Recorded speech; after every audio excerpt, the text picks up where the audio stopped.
Selamat malam, jemaat terkasih dalam Tuhan Yesus Kristus. Selamat mengikuti ibadah keluarga, Rabu tanggal 3 Februari 2021. Satu pekan telah berlalu. Tuhan setia berkarya meneguhkan iman kita. Rencananya indah pada waktunya, dan tidak pernah terlambat pertolongannya atas kita. Kiranya ibadah kita hari ini berkenan di hadapannya. Jemaat, mari berdiri. Kita satukan hati dan pikiran kita untuk memasuki ke dalam hadiratnya dan bernyanyi dari kitab Bakti 2.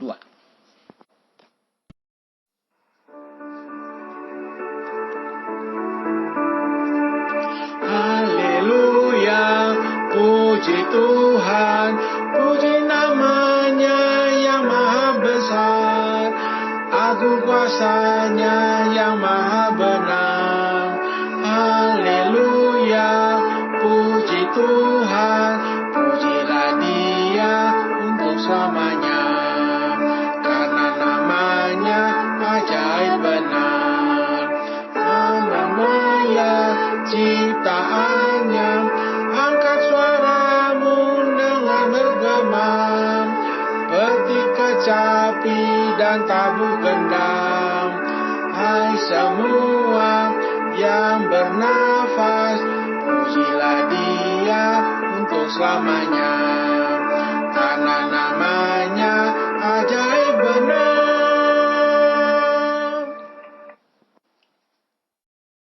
Doa pembukaan. Ya Allah, kami bersyukur pada hari ini kami masih bisa memuji dan memuliakan nama-Mu yang agung. Kami juga bersyukur atas semua rahmat, berkat, kesehatan, dan karunia yang telah Engkau berikan kepada kami. Kami percaya Engkau selalu menyertai dan memimpin kehidupan kami. Saat ini kami akan memulai ibadah kami. Kiranya ibadah ini berkenan di hadapan-Mu. Dan ampunilah kami atas segala kesalahan yang kami perbuat. Amin. Mazmur berbalasan. Mazmur 1 ayat 1-6. Berbahagialah orang yang tidak berjalan menurut nasihat orang fasik, yang tidak berdiri di jalan orang berdosa, dan yang tidak duduk dalam kumpulan pencemooh, tetapi yang kesukaannya ialah Taurat Tuhan, dan yang merenungkan Taurat itu siang dan malam, dan yang tidak layu daunnya, apa saja yang diperbuatnya berhasil. Bukan demikian orang fasik, mereka seperti sekam yang ditiupkan angin. Sebab itu orang fasik tidak akan tahan dalam penghakiman. Begitu pula orang berdosa dalam perkumpulan orang benar. Sebab Tuhan mengenal jalan orang benar, tetapi jalan orang fasik menuju kebinasaan. Jemaat, mari bernyanyi dari kitab Bakti 63 ayat 2, firman-Mu Tuhan.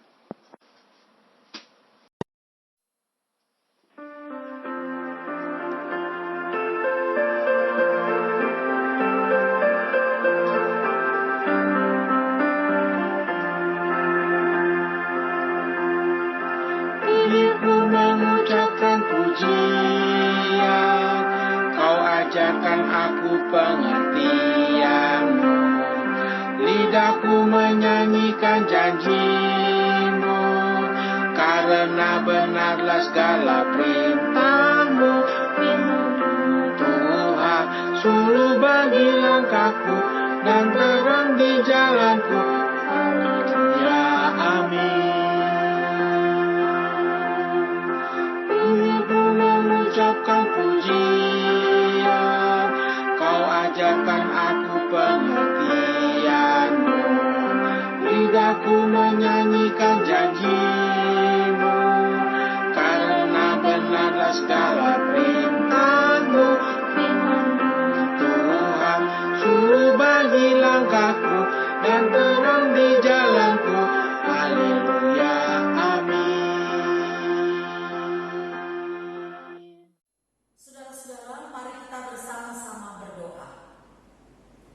Bapa kami yang ada di dalam surga, kami mengucap syukur atas seluruh penyertaan yang telah diberikan kepada kami, sehingga kami dapat menjalani hari yang penuh dengan sukacita, dan kami dapat berkumpul kembali pada dan merenungkan firman-Mu. Saatnya kami akan mendengarkan firman-Mu yang akan dibacakan oleh hamba-Mu. Dan biarlah firman Tuhan itu dapat bekerja sesuai dengan kehendak Tuhan. Semoga firman Tuhan juga yang disampaikan oleh hamba-Mu ini kiranya dapat menjadi petunjuk dan penolong bagi kami dalam menjalani kehidupan.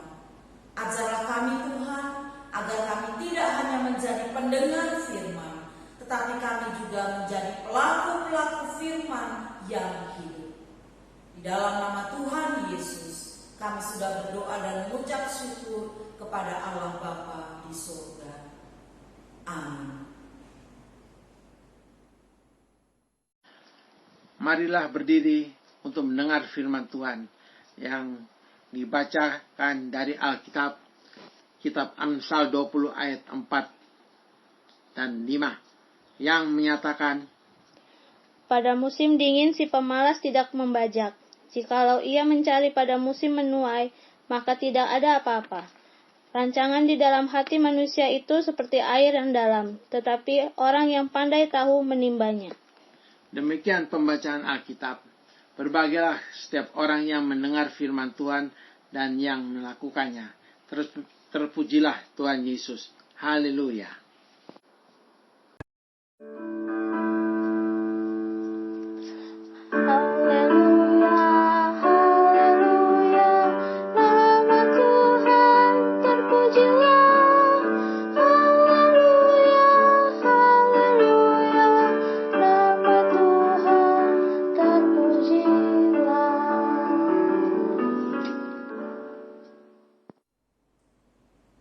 Shalom saudara, kita berharap tentunya kita semua berada dalam keadaan sehat dan kita tetap waspada dalam masa pandemi ini. Sekarang kita akan merenungkan firman Tuhan yang diambil dari Amsal pasalnya yang ke-20, ayat yang ke-4 dan juga ayatnya yang ke-5. Tadi sudah dibacakan firman Tuhan itu, namun judul renungan kita sesuai dengan Sabda Bina Umat ataupun juga Sabda Guna Krida adalah jangan malas agar rencana hidup terwujud. Saudara, kitab Amsal merupakan pengajaran hikmat yang berisi bahan pendidikan tradisional yang digunakan dalam pendidikan umat Israel.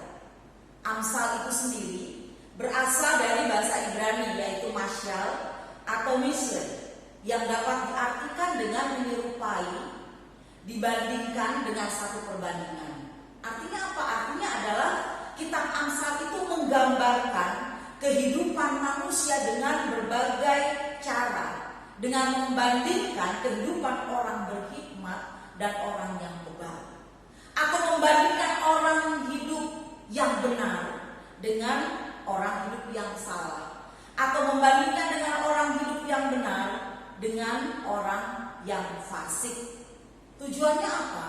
Tujuannya agar manusia itu dapat hidup dan dapat hikmat dari Tuhan, yaitu hidup berdasarkan takut akan Tuhan.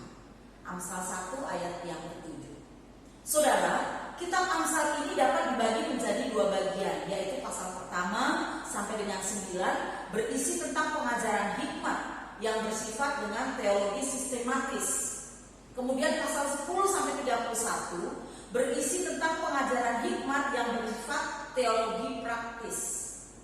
Dan Amsal pasal 20 bacaan kita ini merupakan bagian dari bacaan yang kedua tadi, pasal 10 sampai dengan, kalau kita lihat pasalnya yang ke-22 ayat 16, dikategorikan sebagai Amsal-Amsal Salomo. Saudara, kalau kita berbicara di dalam pasalnya yang ke-20 ini, konteksnya adalah pertanian. Dan kemudian juga ada kata membajak. Mari kita lihat. Pada musim dingin, si pemalas tidak membajak.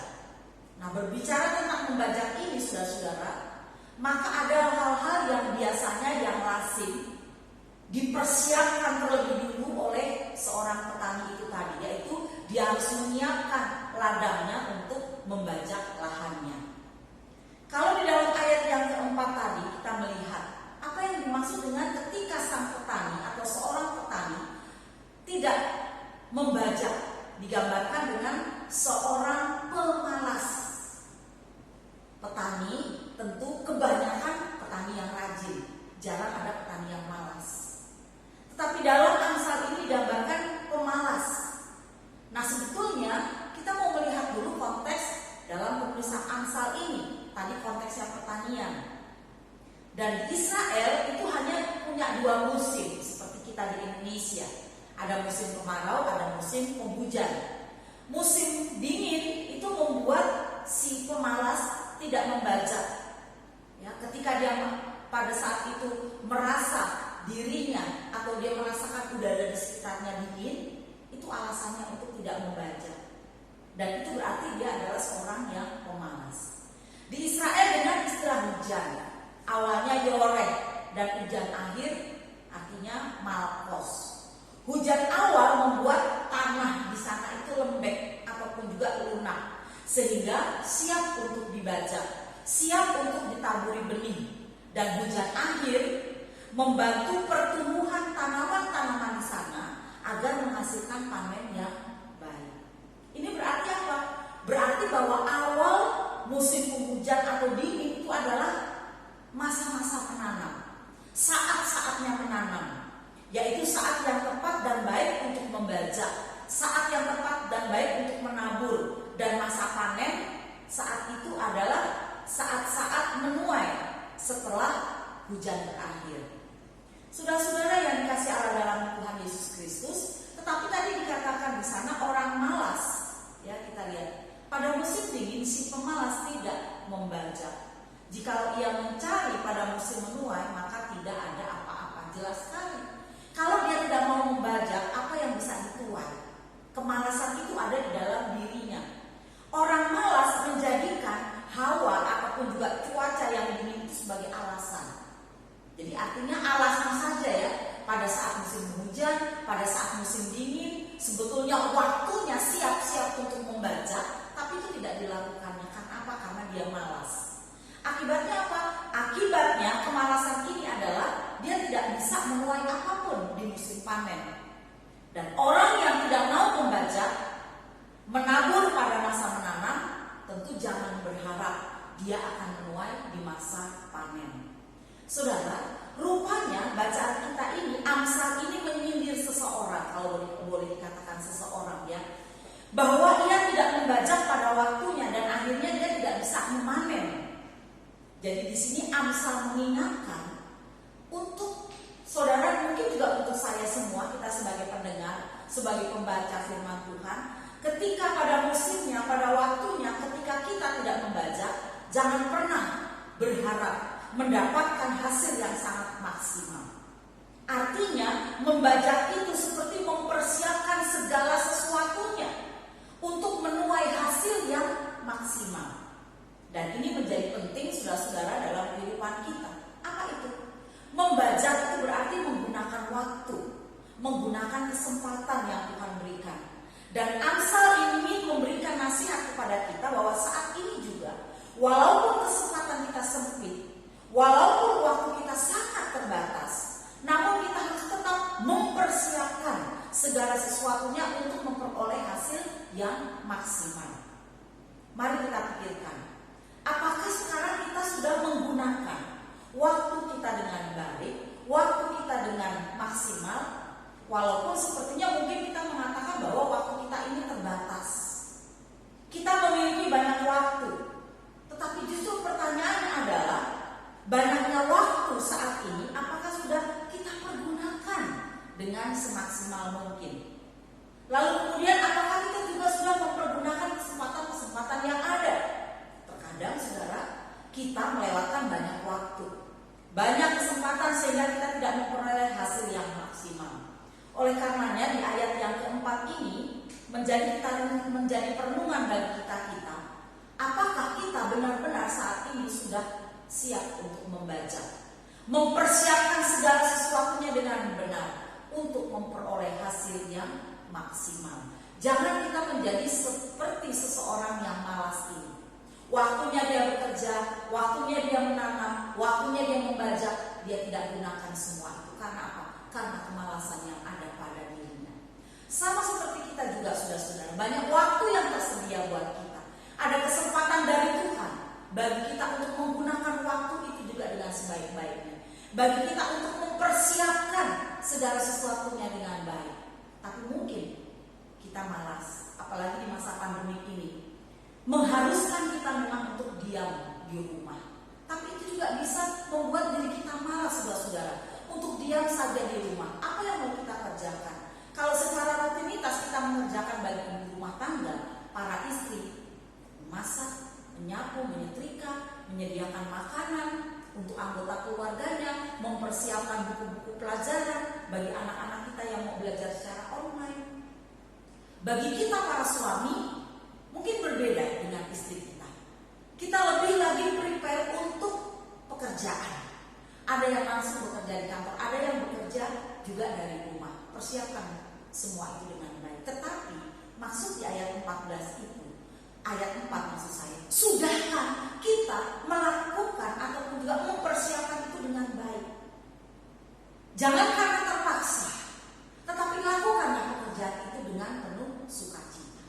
Atau mungkin juga jangan kita hanya bermalas-malasan, karena bermalas-malasan tidak akan mendatangkan berkat, tidak akan mendatangkan rezeki. Sama seperti malas itu tadi. Kalau dia tidak mau bekerja, dia tidak mau berusaha, panen tentunya tidak akan bisa dimilikinya. Kemudian ayat yang kelima, di situ ada kata rancangan. Rancangan di dalam hati manusia itu seperti air yang dalam. Kata rancangan dapat diterjemahkan dengan tujuan hidup. Jadi kalau itu digabungkan, Tuhan telah memberikan rancangan dan tujuan hidup kita. Setiap kita yang dilahirkan di dalam dunia ini telah didesain oleh Tuhan sedemikian rupa. Dan kita yang hidup punya tujuan terhadap hidup yang Tuhan berikan kepada kita. Tidak ada manusia di dalam dunia ini yang tidak punya tujuan. Semuanya punya tujuan. Namun bagaimana kita mengetahui rancangan dan tujuan hidup kita, itu adalah kita butuh sebuah pengertian. Disinilah saudara-saudara seringkali kita salah kaprah. Seringkali kita salah menerima. Kita memiliki tujuan hidup, ya kadang-kadang. Tetapi seringkali kita mendengar kata orang.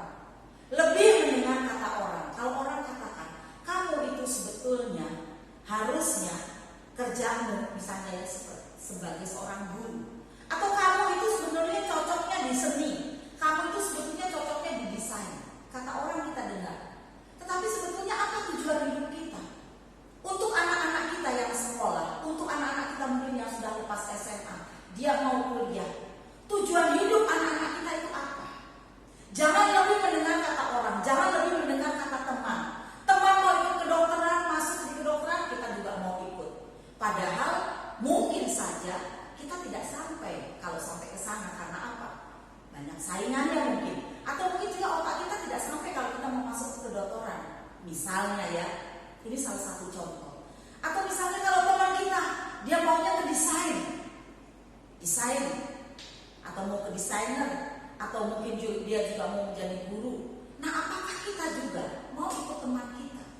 Mungkin jiwa saya tidak menjadi guru, ya kan? Mungkin jiwa saya sebagai pelukis atau sebaliknya. Jiwa saya tidak ada di desain, menjadi seorang desainer. Jangan kita paksakan. Jangan hanya kata orang, atau mungkin juga jangan hanya kata orang tua kita. Orang tua kita mungkin memaksakan, atau saya sebagai orang tua ya tanpa kita sadari, kita memaksakan anak kita untuk masuk ke sini, untuk masuk ke situ. Padahal bukan itu tujuannya. Saudara-saudara yang dikasih Allah di dalam Tuhan kita Yesus Kristus. Oleh sebab itu, Amsal di sini berbicara tentang pengertian. Maka itu berarti kalau berbicara tentang pengertian, berbicara tentang adanya sebuah relasi, sebuah hubungan antara manusia dengan Tuhan. Semakin dalam dia menimba, semakin dalam dia mengerti kehendak Tuhan dalam hidupnya, maka semakin berhasillah hidupnya. Jadi saudara-saudaraku, jika kita ingin maksimal dalam hidup ini, sesuai dengan tujuan atau juga sesuai dengan passion kita, maka kita harus mengerti apa yang menjadi rancangan dan tujuan hidup kita dari Tuhan. Oleh karena itu saudaraku, pada malam hari ini mari kita renungkan kembali mengapa hidup saya tidak maksimal, mengapa hidup saya sering mengalami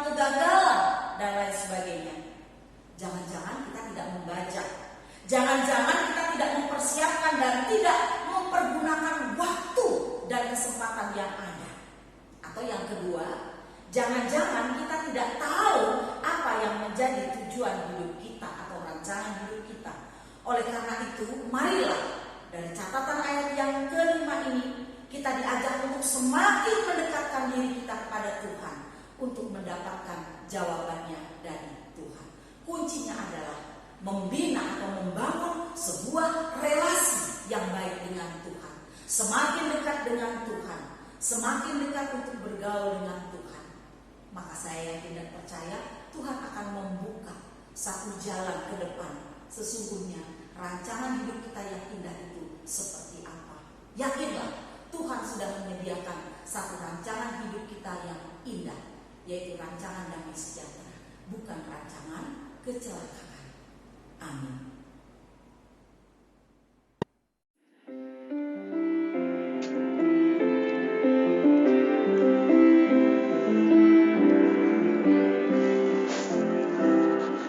Kasih setia Tuhan membuatku teguh. Kasih setia Tuhan ajaib bagiku. Kasih setia Tuhan melampaui akalku.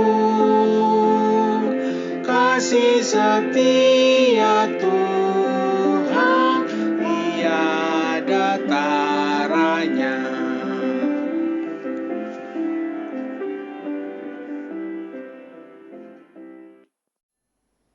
Bapak Ibu Saudara, mari kita berdoa syafaat. Bapak Surgawi, terima kasih karena kami telah mendengarkan firman-Mu, mengajarkan kami agar kami hidup rajin, tidak malas, dan mengajarkan kepada kami agar kami mempersiapkan segala sesuatunya dalam kehidupan kami. Kami mempersiapkan masa depan kami dengan berusaha sebaik mungkin. Tapi kami percaya masa depan kami ada di tangan Tuhan. Dan Tuhan memberikan rancangan yang indah, rancangan damai sejahtera, bukan rancangan kecelakaan.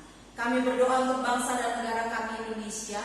Lindungi dan sertai bangsa kami melalui pemimpin kami, Bapak Presiden Joko Widodo dan juga para menterinya, serta aparat keamanan terkait TNI Polri atau bahkan juga Angkatan Udara, Angkatan Darat maupun juga Angkatan Laut. Mereka bersatu padu Tuhan untuk mengawal negara kesatuan Republik Indonesia. Kami juga mau berdoa untuk pelayanan gereja Tuhan yang ada di Indonesia termasuk di GPIB. Tuhan Yesus memberkati GPIB, jemaat kami di Sangkakala, para presbiter, ke-6 pelayanan kategorial, jemaat sektor 1 dan 2, serta jemaat yang sedang dalam keadaan sakit lemah tubuhnya, jemaat yang saat ini sedang menderita karena pergumulan, atau jemaat yang hidupnya sendirian sebagai para duda, janda, dan anak-anak yatim piatu. Tuhan Yesus boleh menyertai mereka dan tidak meninggalkan mereka. Bahkan di masa-masa pandemi COVID ini kami harus tetap berjaga-jaga. Kami selalu waspada, kami selalu meminta perlindungan dan pertolongan dari Tuhan. Untuk Tuhan jauhkan kami dari virus itu Tuhan. Sehingga kami boleh tetap hidup sehat, kami boleh tetap mensyukuri semua yang Tuhan berikan dalam hidup ini.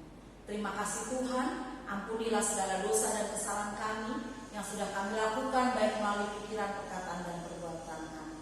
Di dalam nama Tuhan Yesus yang mengajar kami berdoa bersama. Bapa kami yang di surga, dikuduskanlah nama-Mu, datanglah kerajaan-Mu, jadilah kehendak-Mu di bumi seperti di surga.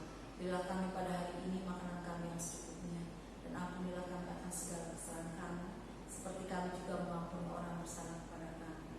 Dan jangan bawa kami ke dalam pencobaan, tetapi lepaskan kami daripada yang jahat. Karena Engkaulah yang mempunyai kerajaan dan kuasa dan kemuliaan sampai selama-lamanya. Amin.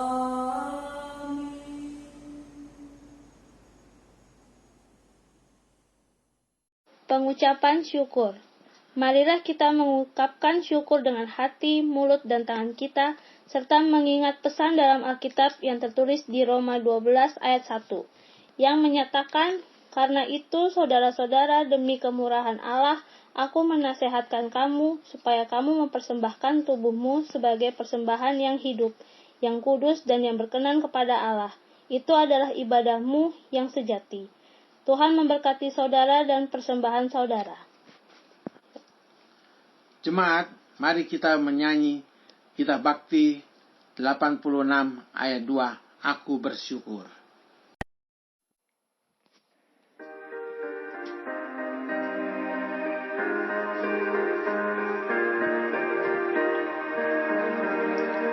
Aku bersyukur, Allah sumber hidupku, kandang panganku dipenuhi olehnya.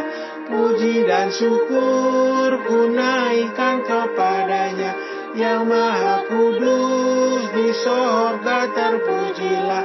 Dia sumber hidupku, baginya syukur dan pujian selamanya. Doa persembahan. Ya Tuhan Allah, Engkau adalah sumber dari segala yang baik dan indah dalam kehidupan kami. Kini kami telah menyerahkan ungkapan syukur kami. Terimalah ungkapan syukur ini sebagai tanda pengakuan kami bahwa Engkaulah yang memiliki tubuh, jiwa, dan roh kami, serta harta yang ada pada kami. Berkatilah ungkapan syukur ini. Di dalam nama Tuhan Yesus Kristus kami berdoa. Amin.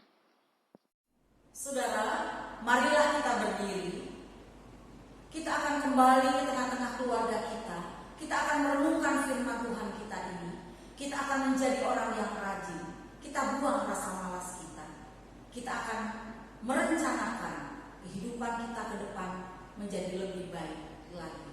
Jangan menyia-nyiakan waktu yang sudah Dia berikan, tetapi isilah waktu dan kesempatan yang Tuhan berikan kepada kita dengan menatanya dengan baik.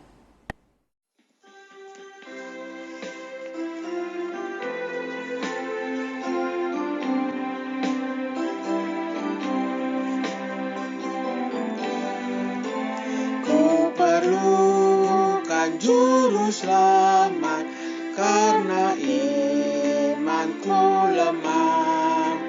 Hiburannya menguatkan, sungguh tiada tandingnya. Maka jiwaku tenang, takkan takut dan enggan, bila Tuhanku membimbingku di malam pun tentram.